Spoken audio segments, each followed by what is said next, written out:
Guys, ready na naman magluto si Inday. This time, may sabaw naman ang menu ko.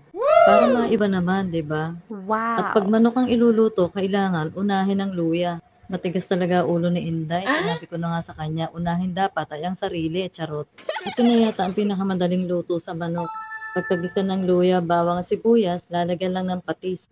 Yan ang nagpapasarap sa tinola. Sabi naman ng iba, kapag daw nilagyan ng patis, madaling mapanis. Sus, hindi naman tatagal sa aming ulam na to, ubos agad.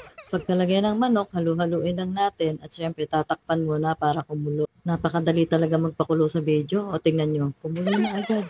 Masarap sana dito, hilaw na papaya ang ilagay kaso wala ako nabili. Kaya sayote na lang ang nilagay ko. Nako guys, alam nyo ba, napakamahal na ng mga gulay ngayon. Lahat na yata ng bilihin, nagmamahala na. Ako na lang yata ang hindi nagmamahal. Charot.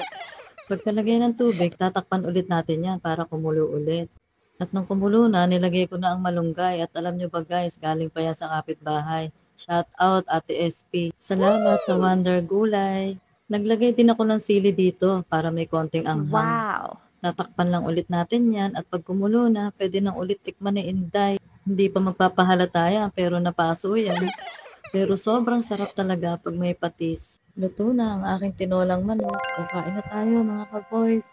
Paano? Sa susunod na lang ulit ha. See you!